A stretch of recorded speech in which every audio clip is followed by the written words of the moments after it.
Hola, ahí está, perdón. Bueno, buenas tardes. Bienvenidos aquí en nombre del Instituto Superior San Jorge a la 13ª Feria del Libro. Tenemos el placer de participar de esta feria coordinando algunas de las muchísimas actividades que hay en la feria. Ayer hemos comenzado esta participación con una charla sobre quién controla el futuro de la educación, con un invitado, con un experto en educación como Axel Rivas. Y tenemos 5 carreras, 3 de formación docente y 2 tecnicaturas. Y el tema de hoy y el invitado de hoy tiene mucho que ver con las tecnicaturas, especialmente con la tecnicatura de diseño gráfico. Él es Ariel Glass, ya lo van a conocer, se va a presentar y estamos muy contentos de haberlo recibido y es una de las actividades que tienen que ver con temáticas que interesan a nuestros diseñadores. Así que bienvenidos, hay estudiantes, público en general, hay profes, nos acompaña, seguramente van a seguir llegando, pero queríamos empezar puntual porque aquí son recontra puntuales en la feria y queríamos disfrutar de Ariel Glass. Y ahora unas breves palabras de la coordinadora Victoria Domínguez, también a modo de bienvenida. Gracias. Hola, buenas tardes a todos. Antes que nada, agradecer a Ariel por la buena predisposición desde el día 1, a nuestra profesora Carmen Nasif, que ha sido el puente para poder hacer este contacto y disfrutar, chicos, que es lo que por ahí hablábamos el martes cuando teníamos nuestro festejo por el Día del Diseñador Gráfico. Disfrutemos de estas oportunidades que no siempre las podemos tener, tanto ahora con Ariel, mañana con el taller y mañana a la tarde con Coco. Disfruten, aprovechen, por ahí nosotros no tenemos la posibilidad de poder viajar a otras provincias para poder capacitarnos y esta es una excelente oportunidad. Así que aprovechen estas oportunidades, hay un montón de otras charlas entre sábado y domingo aquí en la feria, disfruten y aprovechen. Y cualquier pregunta que quieran hacerle a Ariel, después al final de la charla, ahí levantan la mano y lo que necesiten consultar lo hacen con Ariel. Gracias, Ariel, por la buena onda. Bueno, ¿se escucha bien ahí? ¿En el fondo me escuchan bien? Bueno, primero que nada, muchas gracias. Gracias. Tendría que agradecer uno por uno, se nos va toda la charla agradeciendo, pero gracias en general al instituto, gracias a la feria y a todos ustedes por estar acá escuchándome hablar un rato sobre diseño UX o diseño UX, como le decimos en inglés, porque suena más canchero. Escuchar a alguien así, abuelo de manos. ¿Alguien escuchó hablar de diseño UX alguna vez? ¿Sí? ¿Manos? ¿Sí? Bueno, hay algunos. Bueno, para todos los demás vamos a tratar de ir bastante rápido, pero tratar de hacer una introducción, un abordaje a qué es esto del diseño UX o diseño de experiencia del usuario, como le decimos en español. Específicamente aplicado al diseño de productos y servicios digitales, que es básicamente a lo que me dedico desde hace bastante tiempo. Así que, nuevamente, gracias. Y como decían recién, si hay alguna duda, consulta o lo que fuera, alcanza con levantar la mano y preguntar. Estoy acá a disposición para lo que quieran saber. Me presento brevemente. Me paro. Creo que el dibujo es más alto que yo hoy. Mi nombre es Ariel, como les decía, soy diseñador UX o diseñador de experiencia de usuario. Ese es el título que terminé encontrando después de mucho tiempo, porque la realidad es que de título soy diseñador gráfico, eso dice el papel que me dieron cuando terminé la universidad. La realidad, veníamos charlando justo de que yo hasta ni siquiera me siento muy talentoso para el diseño gráfico y honestamente nunca me dediqué demasiado al diseño gráfico tradicional porque siempre tuve una afinidad muy fuerte con la tecnología y con el mundo de los productos digitales. Allá por la época en la que yo estudié, la denominación UX ni siquiera existía en el diccionario, ¿no? Entonces, bueno, lo más parecido quizás era orientarse al diseño gráfico. Terminé encontrando mi lugar casi por accidente en el mundo del diseño UX. Paralelo a mi trabajo y vínculo con el mundo del diseño, tengo un vínculo muy fuerte con el mundo de la educación y eso me llevó a participar de muchos espacios formativos en el mundo del diseño en Buenos Aires. Trabajé muchos años como coordinador académico de un espacio que no sé si lo conocen de nombre, que se llama Digital House, un espacio que hizo y viene haciendo unos esfuerzos muy interesantes en Buenos Aires para impulsar la formación en cultura digital, ¿sí? En diseño UX, pero también en programación, en ciencia de datos y algunas cosas más.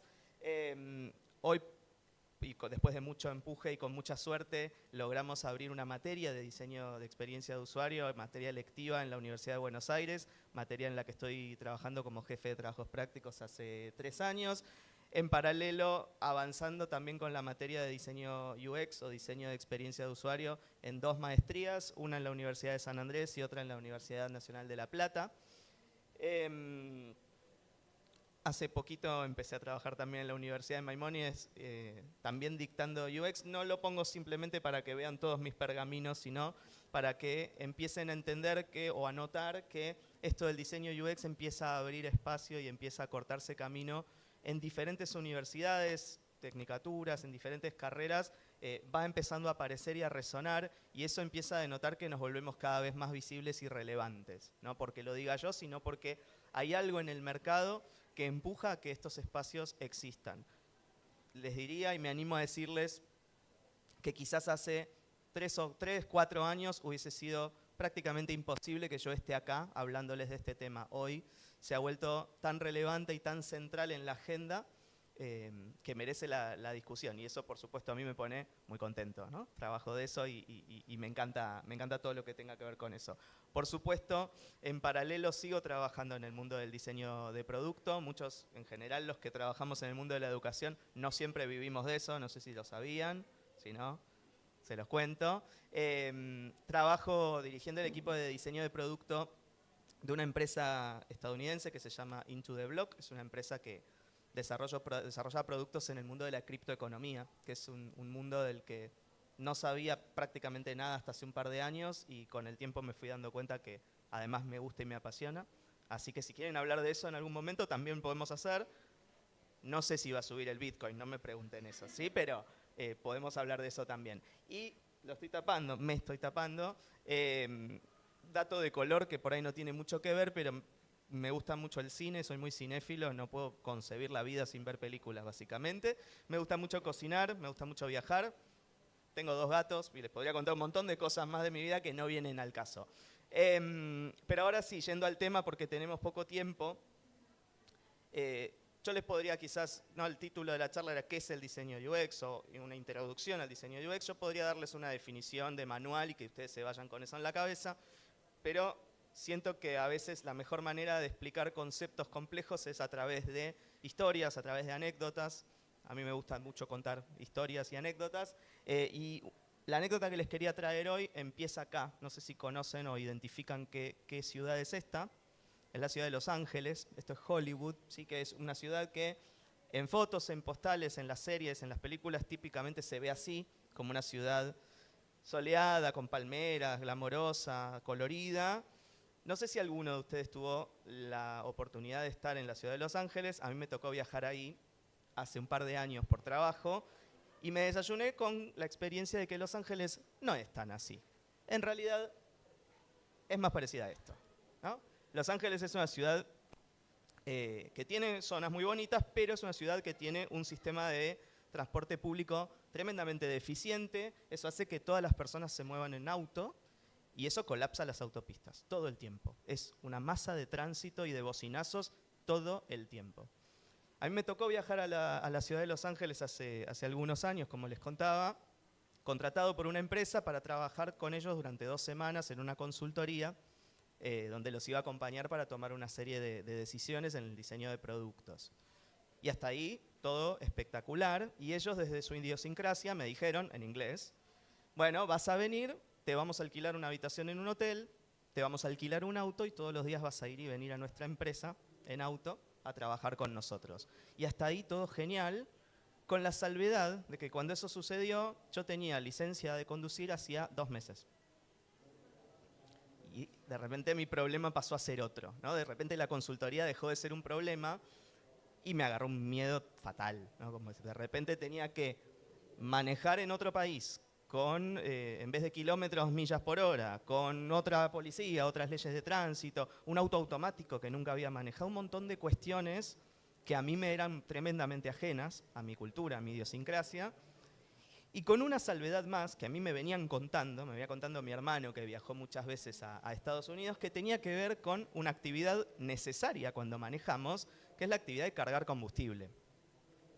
No sé si alguno de ustedes viajó alguna vez a Estados Unidos y tuvo que atravesar la experiencia de cargar combustible, pero es una experiencia bastante particular porque es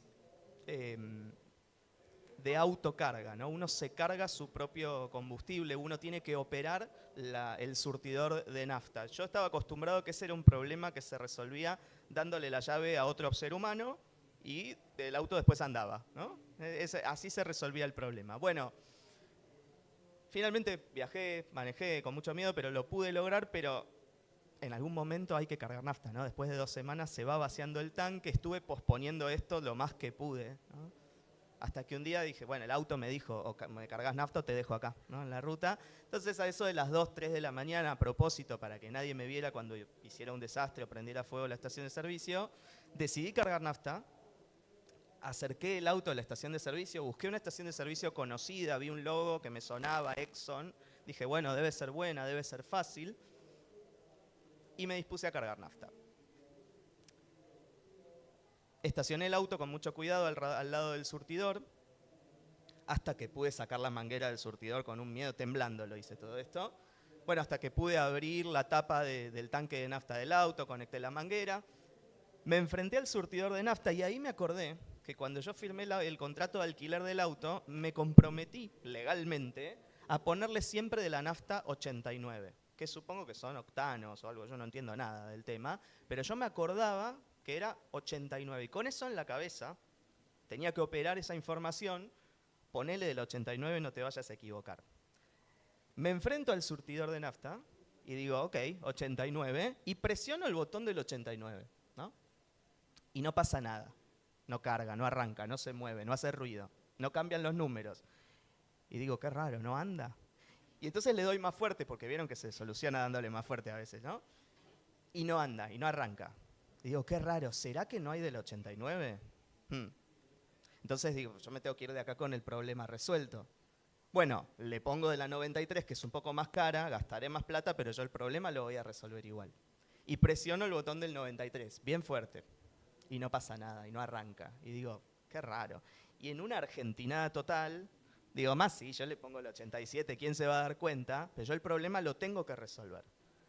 Entonces presiono el botón del 89, ese rectángulo amarillo que ven ahí bien grande. Y no pasa nada, y no arranca. Digo, qué raro. ¿Será todo el surtidor? Empiezo a dudar. Bueno, desconecto el auto, muevo el auto hasta el surtidor de adelante y repito todo el proceso en el mismo orden. Y el 89 no anda, y el 93 no anda, y el 87 no anda. Y ahí me empiezo a preocupar.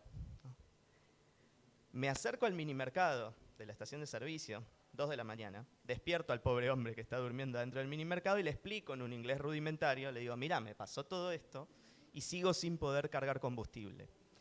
Y el tipo, despertándose y con la voz de una persona que contestó esto 50 veces en el día, me dice, no, you have to push the button.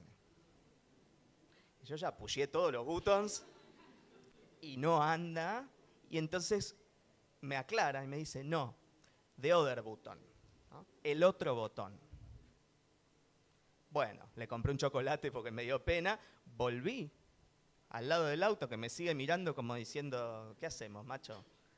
Miro el surtidor me mira a mí, y ahí me doy cuenta que hay other button, que hay 3 other buttons en rojo con una flecha y dicen push to start. Y yo les juro por mi vida que eso siempre estuvo ahí, no es que apareció, lo puso un duende cuando yo volví, no, siempre estuvo ahí. Sin embargo, por algún motivo, yo nunca vi esos botones. Nunca los había visto hasta el momento en que todo falló. Les pregunto a algún valiente o alguna valiente que se anime a decirlo en voz alta. ¿Por qué les parece que yo nunca vi esos botones? Vale decir porque soy medio tonto, vale. ¿Qué más? Fuerte. Porque los usuarios escanean y no leen, dice una persona que estudió UX en algún momento. Perfecto. Porque tiene un problema de diseño, dijo. ¿Tu nombre? Luciano. ¿Y cuál sería ese problema de diseño? Ok. Vengan, háganse amigos. Bueno, por acá empiezan a pasar un montón de cosas. ¿Vieron cómo todos tenemos ese diseñador adentro que necesita corregir la interfaz, ¿no? Como enseguida pasa, es un problema tipográfico, dicen, es un problema de escala, es un problema de color.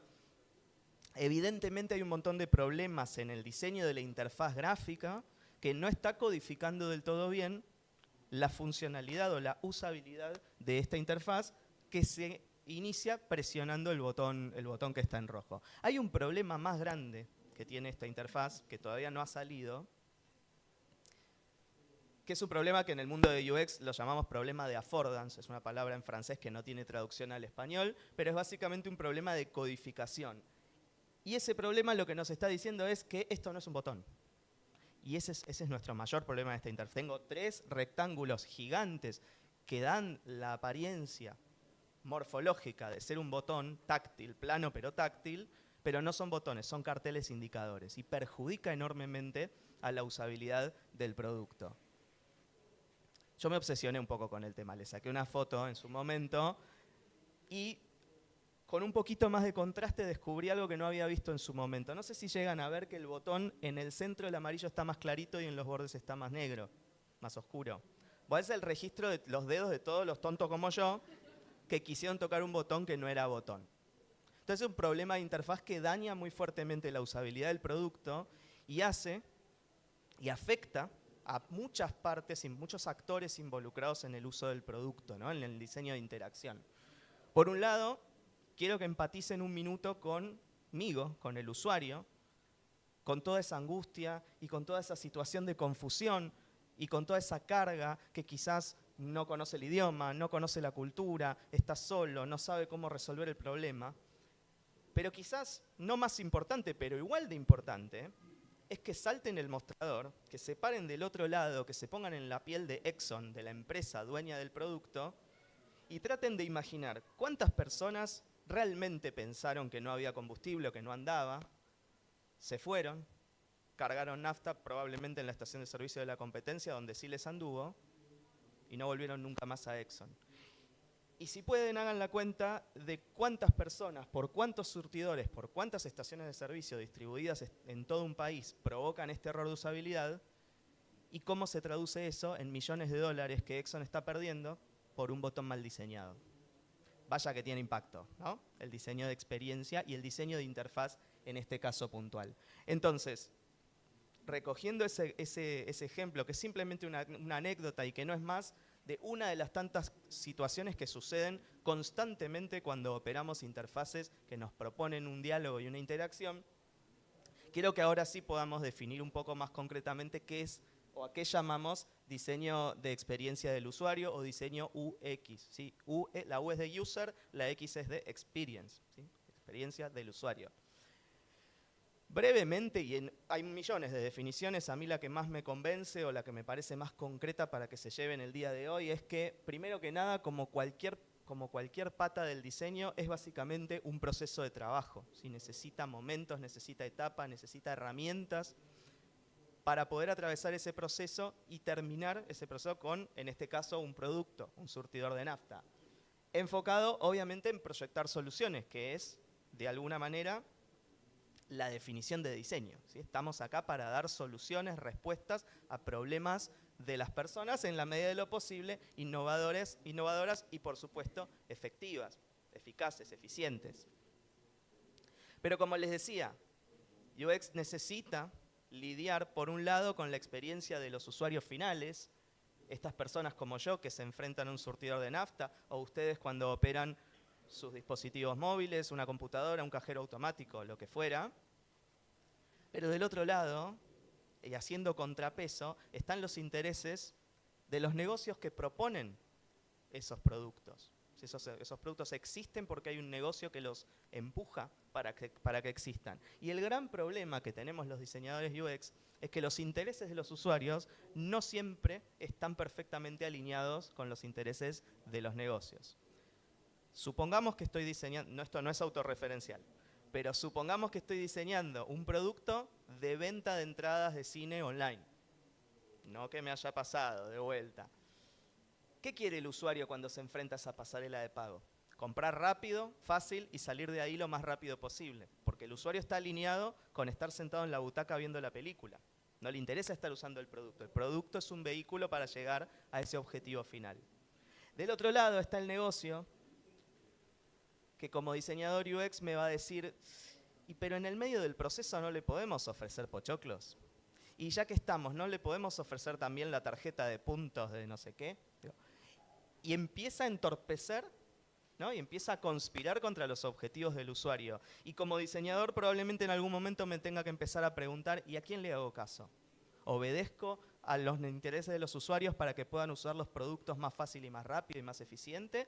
¿O obedezco al negocio, que es el que me está pagando, y hago lo que me pida, entorpeciéndole la vida a los demás? Bueno, la respuesta es a ninguno de los dos, y a los dos al mismo tiempo. Y eso es lo que hace el trabajo de los diseñadores, UX en este caso, tan complejo y tan divertido al mismo tiempo. Es una negociación constante donde obviamente estar justo en el medio es una utopía total, ¿no? A veces estamos más de un lado, a veces más del otro, pero en ese equilibrio y en esa negociación estratégica tratamos de encontrar el resultado más eficiente y más efectivo para las dos partes, ¿sí? Sin descuidar los intereses de ninguna de las dos partes. Entonces, ¿es un proceso de trabajo enfocado en proyectar soluciones para resolver problemas de los usuarios? Sí, pero de los negocios también.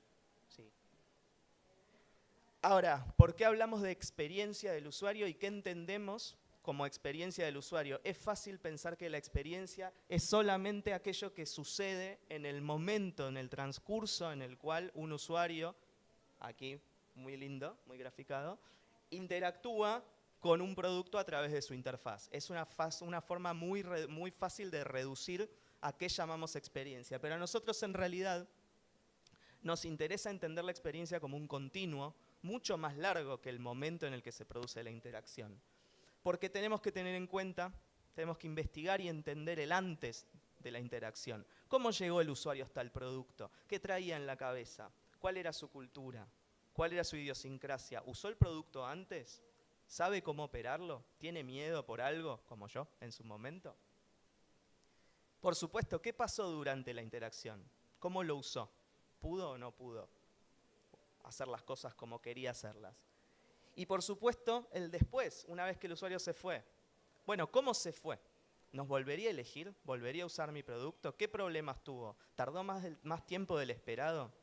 Bueno, todas preguntas que requieren mucha investigación y mucha observación y validación, en la cual los diseñadores de experiencia de usuario estamos involucrados, trabajando todos los días. Entonces, si se quisiera, ahí está como muy abajo y la tapa la silla, en el fondo no lo ven, pero se los leo. Es un proceso de trabajo enfocado en proyectar soluciones para resolver problemas de los usuarios y también de los negocios, particularmente mediante el uso de productos, ¿sí? Porque hay un montón de maneras de resolver los problemas de las personas. La medicina es una, ¿no? Nosotros, los que trabajamos en el campo de UX, nos dedicamos a construir productos y servicios para tratar de dar respuesta a problemas particulares de las personas y de los negocios. Entonces, lidiamos constantemente con estas tres esferas de las cuales tenemos que saber siempre un poquito de cada. No alcanza con conocer mucho de tecnología, no alcanza con conocer mucho de negocios. Hay que poder entender un poco de las tres esferas para poder dialogar con personas que trabajan en estas tres esferas, de las cuales vamos a necesitar opinión y validación para poder ir tomando decisiones. UX es interdisciplinario o no es. ¿Sí? Es muy difícil trabajarlo exclusivamente en un equipo de diseño porque cada decisión que tomamos afecta alguna cuestión de viabilidad o rentabilidad de negocio.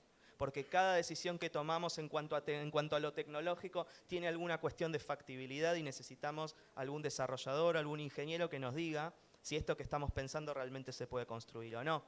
Entonces, nunca descuidamos ninguna de estas tres esferas esferas, a pesar de que nuestro foco de expertise suele estar en la deseabilidad que tienen las personas por estos productos que construimos. ¿Estamos bien hasta acá? Yo tiendo a acelerarme un poco cuando hablo, entonces pregunto por las dudas, porque por ahí ya no se me entiende nada, ¿sí? Y más que soy porteño, entonces hablo peor todavía. Bueno, ¿a qué nos dedicamos los que diseñamos experiencias de usuario en productos interactivos? Bueno, uno podría pensar rápidamente aplicaciones y sitios web, ¿no? Son hoy las vedettes de la industria, es lo más usado y es quizás el 90% de los productos que se crean. Pero me parece importante que no nos olvidemos de todos aquellos productos de interacción con los que interactuamos constantemente, como intranets, como aplicaciones para wearables. Si alguno tiene algún reloj inteligente, seguramente utiliza wearables todos los días, juegos, terminales interactivas, etcétera, etcétera. ¿Sí? Tótems de escala humana. Hoy pasé por el aeropuerto y había algunos, ¿no?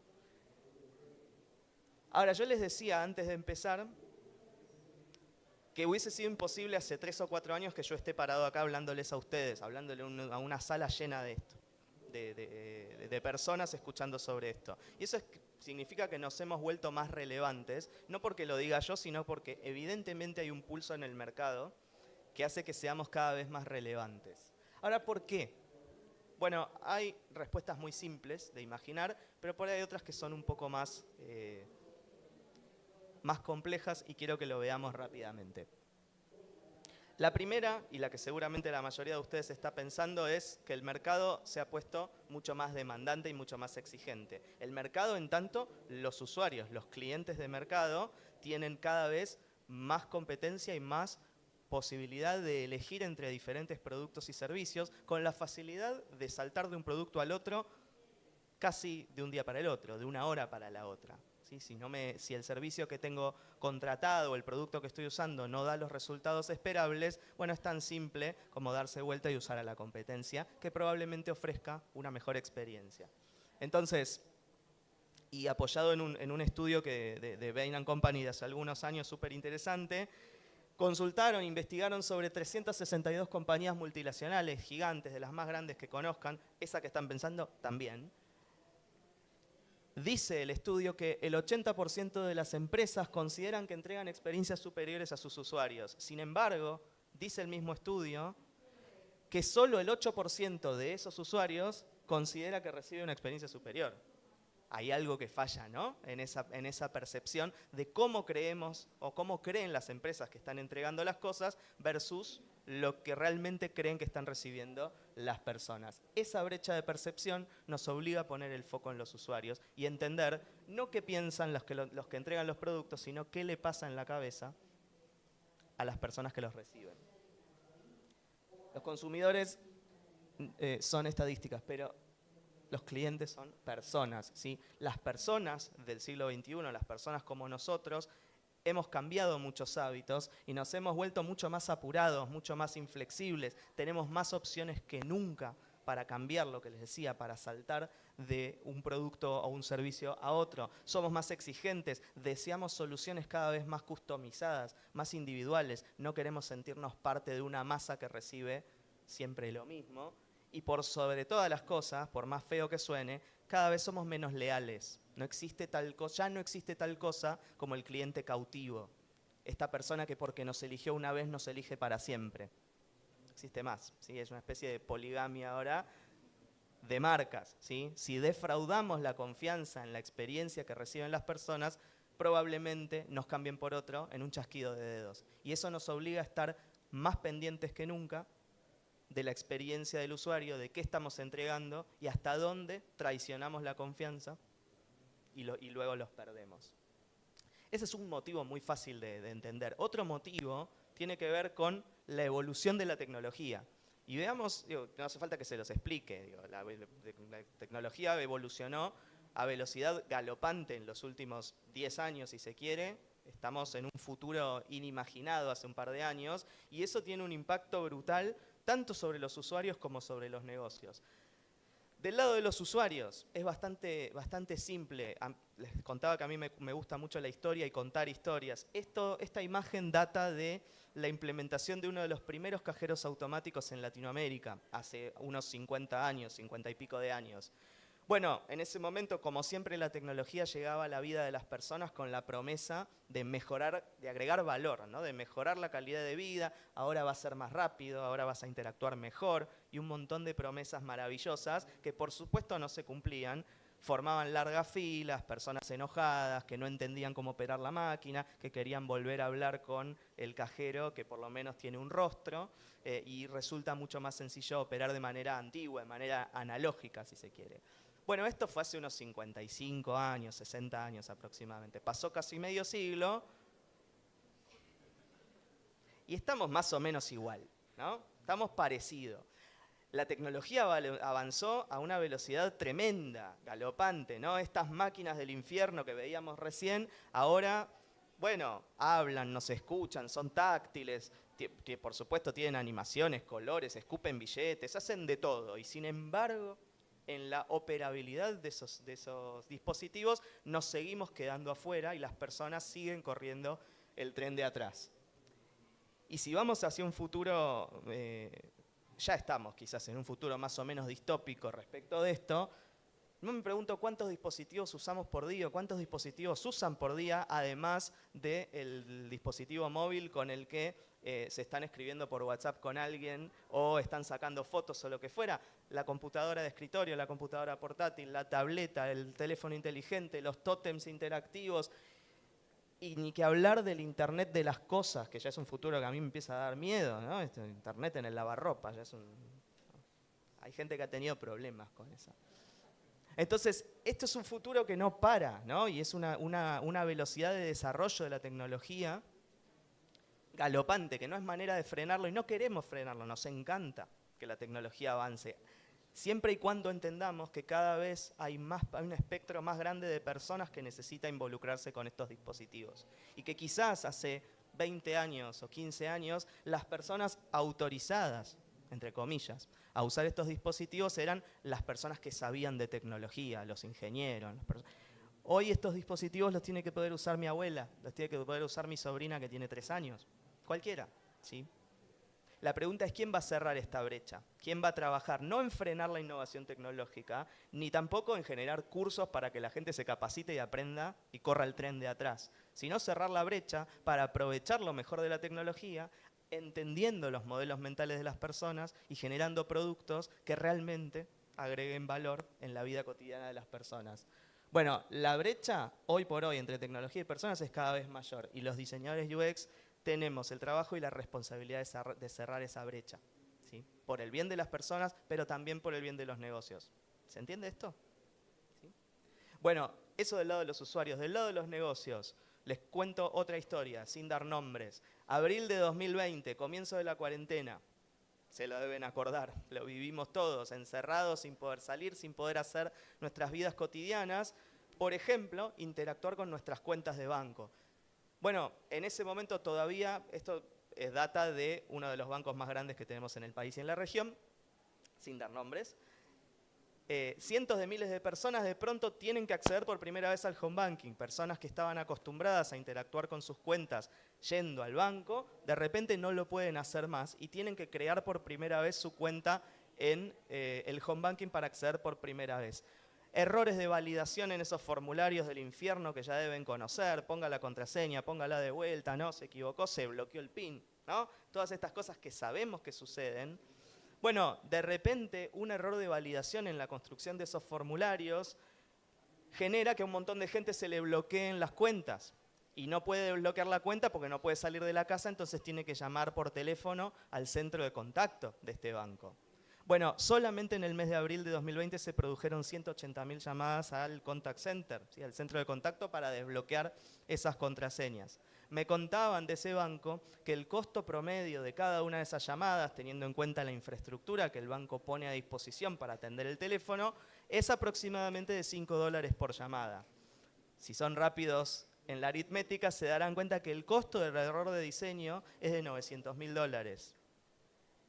Diseñar la experiencia, en este caso, redunda en que es más barato que no hacerlo, ¿no? Invertir en diseñar esa experiencia y validar esas interfaces es más barato que no hacerlo, o en todo caso es más barato que el costo que trae aparejado dejarlo así como así.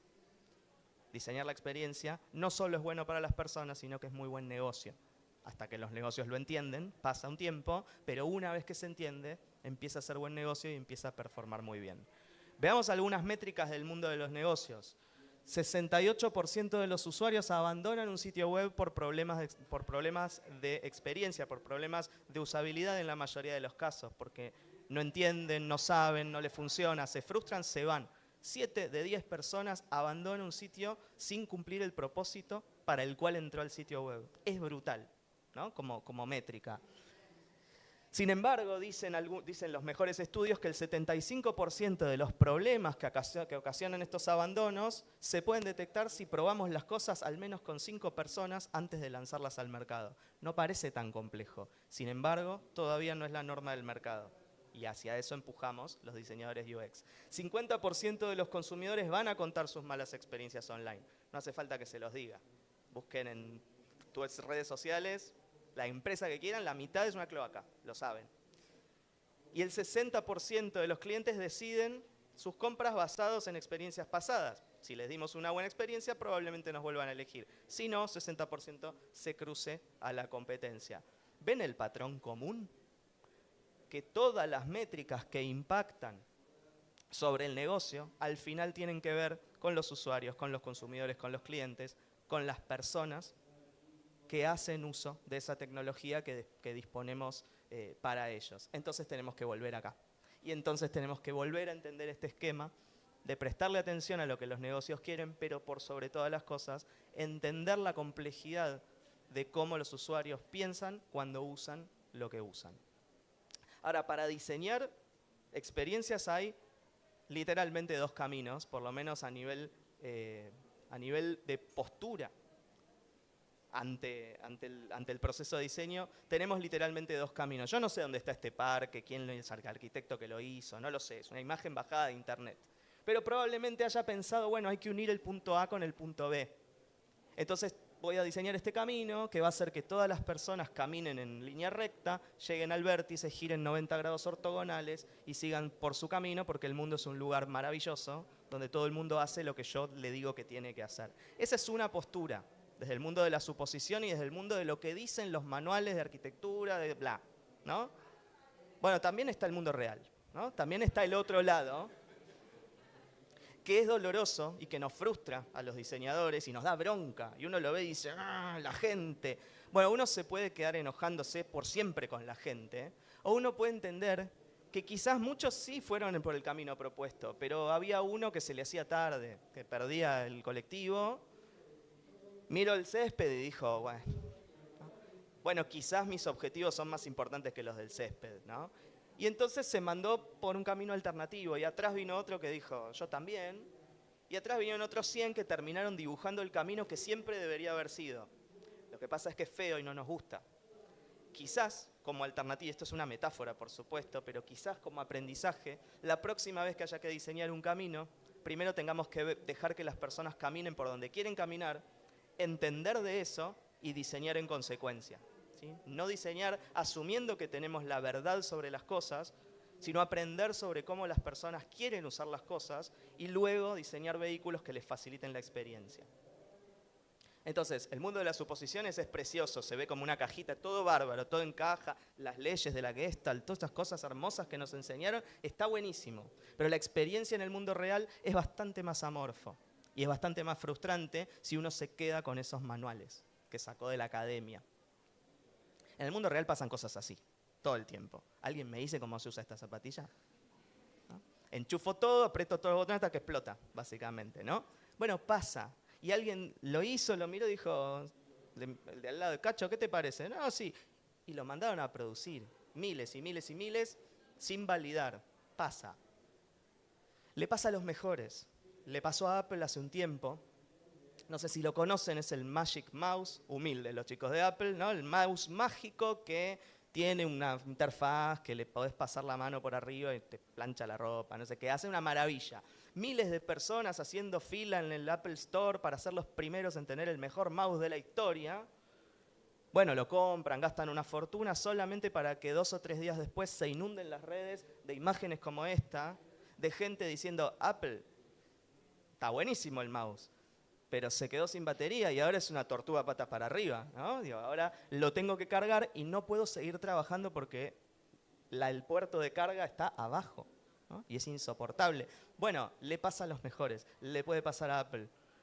Nos podemos quedar riéndonos, nos podemos enojar, podemos hacer lo que querramos, o podemos entender que en todos los errores hay una posibilidad de capitalizar ese aprendizaje y mejorar la siguiente versión.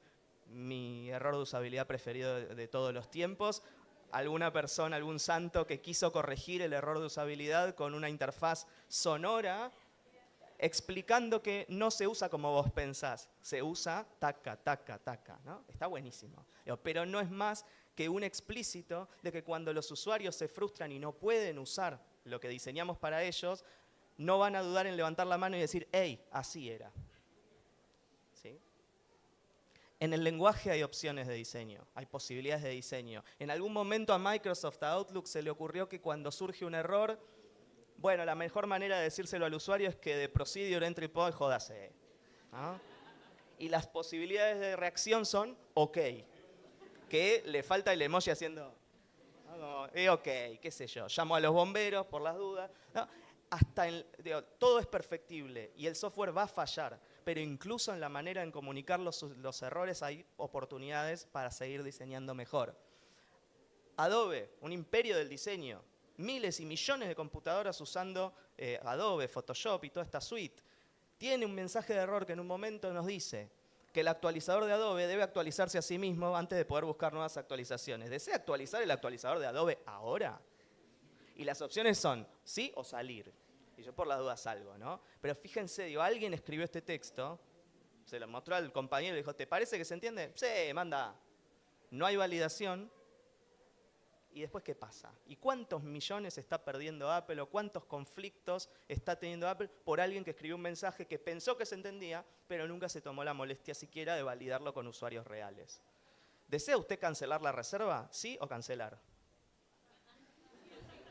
¿Cuántas reservas canceladas por error y cuántas reservas que no se querían cancelar por error, ¿no? Entonces, absolutamente todo lo que se usa conlleva una experiencia de usuario. Sea software, sean herramientas digitales, sea la silla en la que están sentados ahora, sea el virome con la que están tomando apuntes, todo, absolutamente todo lo que usamos conlleva necesariamente una experiencia de usuario. La experiencia no es algo que se puede prender o apagar, nos está sucediendo todo el tiempo. Y en general, las buenas experiencias, aquellas que simplemente fluyen sin que nos demos cuenta, son aquellas que están diseñadas, aquellas en las que alguien se tomó la molestia de revisar cada uno de los puntos de contexto para pulir esa experiencia y que simplemente fluya hacia nuestro objetivo sin que nos demos cuenta que estamos usando un producto. Las malas experiencias simplemente suceden, nadie se tomó la molestia y entonces tienden a fallar. Entonces a las buenas experiencias hay que crearlas, es un trabajo arduo pero al mismo tiempo muy divertido.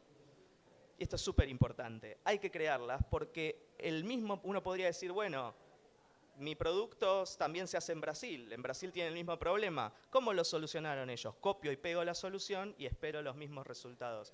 Pues no, porque cambian los usuarios, cambian los contextos geográficos, temporales, económicos. Cuando el problema se produce en un cambio de contexto, entonces es otro problema. Y a otro problema requiere otra solución. Se estarán preguntando, y para ir cerrando, bueno, ok, y está bien, ya entendí.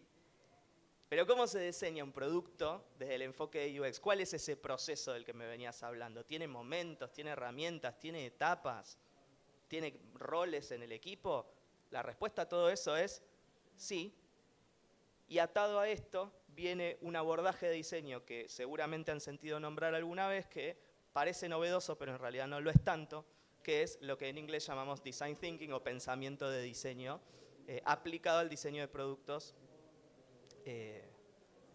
digitales en este caso. ¿Qué es exactamente design thinking? Bueno, está de moda, se habla mucho, suena re cool, suena moderno. No es solamente una moda, no es magia, no es algo que funciona siempre, perfecto, uno lo pone, ¿sí? No es un enlatado que se compra en el supermercado, es un enfoque, un abordaje que requiere mucho trabajo y sobre todas las cosas, mucha deconstrucción de muchas cuestiones que tenemos muy instaladas los diseñadores. Pero por sobre todas las cosas, es un enfoque que nos permite a los diseñadores expandir muchas de nuestras herramientas proyectuales a otras áreas, a otras personas que no necesariamente tienen la misma formación que nosotros. Es un abordaje que nos permite dialogar en un idioma semejante con personas con las que creímos que no podíamos charlar porque no eran de nuestro palo. Design Thinking, y para cerrar, se ve típicamente así, es un abordaje que en los manuales más tradicionales de la Escuela de Diseño de Stanford tiene 5 pasos: empatizar, definir, idear, prototipar y evaluar, una instancia clara de descubrimiento de producto y una instancia clara de diseño de producto. Esto tiene una complejidad bastante grande que no podríamos abordar en los 5 minutos que me quedan. Pero, lo pensé, está diseñado esto, ¿no? Aunque no lo crean, aplico diseño a esto. De la mano de lo que les contaba Tim Brown, autor del libro Change by Design, y quizás libro fundacional del abordaje de Design Thinking, nos dice en algún momento que el diseño es algo demasiado importante como para dejarlo solo en manos de los diseñadores. Y hace referencia a esto de lo que les venía hablando. Trabajamos con personas de negocios, trabajamos con personas de tecnología, personas de marketing, pero por sobre todas las cosas trabajamos para usuarios que están ahí afuera y que tenemos que ir a convocar y observar para entender cómo piensan, cómo sienten y cómo usan aquellos productos que diseñamos supuestamente para ellos, ¿sí? ¿Quieren saber más sobre Design Thinking? Mañana en la sala que está acá al lado vamos a hacer un taller divino, súper divertido, un poquito más largo, donde vamos a hablar un poquito más sobre este proceso de diseño, Design Thinking. Vamos a estar trabajando, no solamente me van a escuchar hablar a mí, sino que vamos a estar trabajando todos juntos en este proceso para tratar de tener un entendimiento un poco más completo sobre este abordaje. Repasando, y en los últimos 30 segundos, la experiencia de usuario es un continuo, no solamente se produce en el momento en que los usuarios usan las cosas, sino que empieza mucho antes en la cabeza del usuario y tiene muchas posibilidades de descubrimiento e investigación una vez que terminó la interacción. Los usuarios van al centro de la escena, son parte de nuestra metodología de trabajo, no están esperando que diseñemos productos y se los entreguemos, sino que son parte del proceso de diseño y los invitamos a trabajar con nosotros para entender su punto de vista y su abordaje sobre las cosas para diseñar mejor para ellos, ¿sí? A las buenas experiencias hay que crearlas, no crecen de la tierra, no se pueden comprar en el supermercado, es un trabajo arduo, difícil, largo y tedioso a veces, pero al mismo tiempo muy satisfactorio cuando las cosas salen mejor. No hay fórmulas mágicas, hay que probar, hay que equivocarse muchas veces y hay que frustrarse muchas veces, pero les aseguro que con el tiempo va mejorando. Sin empatía hacia las personas no hay enfoques realistas. Si nos quedamos con lo que a nosotros nos parece, lo que nosotros creemos que, al final estamos diseñando para nosotros. ¿Sí? Necesitamos esa empatía para poder ponernos en el lugar de esos usuarios, de esas otras personas involucradas en el proceso. Gracias. Para entender qué decisiones tomar en qué momento del proceso. Y por sobre todas las cosas, cada error es una oportunidad. Nos vamos a equivocar un montón de veces. Como les decía, no hay fórmulas mágicas, vamos a pifiar un montón de veces, pero en cada error de diseño hay una oportunidad para capitalizar el error, aprender, tomar nuevas decisiones, iterar y seguir mejorando los productos cada día. ¿Estamos bien? Perfecto, justito, sobre la campana, ¿no? Bueno, un último detalle que tiene que ver con mi obsesión con este surtidor del infierno.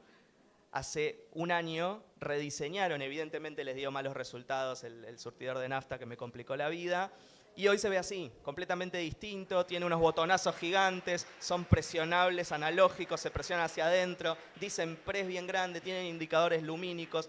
Por supuesto que esto debe seguir teniendo oportunidades de mejora, pero con lo que me quiero quedar es con que Exxon capitalizó el aprendizaje de sus errores, que probablemente le trajo problemas en el negocio y problemas en sus clientes, lo capitalizó, barajó, dio de nuevo, creó una nueva versión del surtidor que hoy probablemente funciona un poco mejor. ¿Lo pueden seguir mejorando? Seguro, pero cada paso es un motivo para sentirse por lo menos un poquito más orgulloso. Ahora sí, muchas gracias.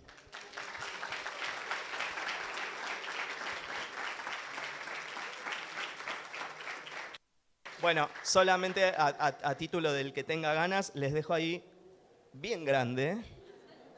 Temía que no se viera el QR.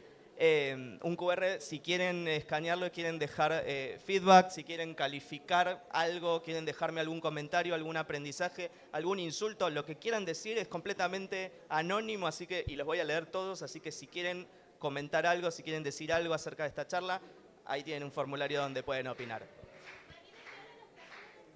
Mañana a las 11 de la mañana. Sala 4, acá al lado. Bueno, muchas gracias. Ahora sí.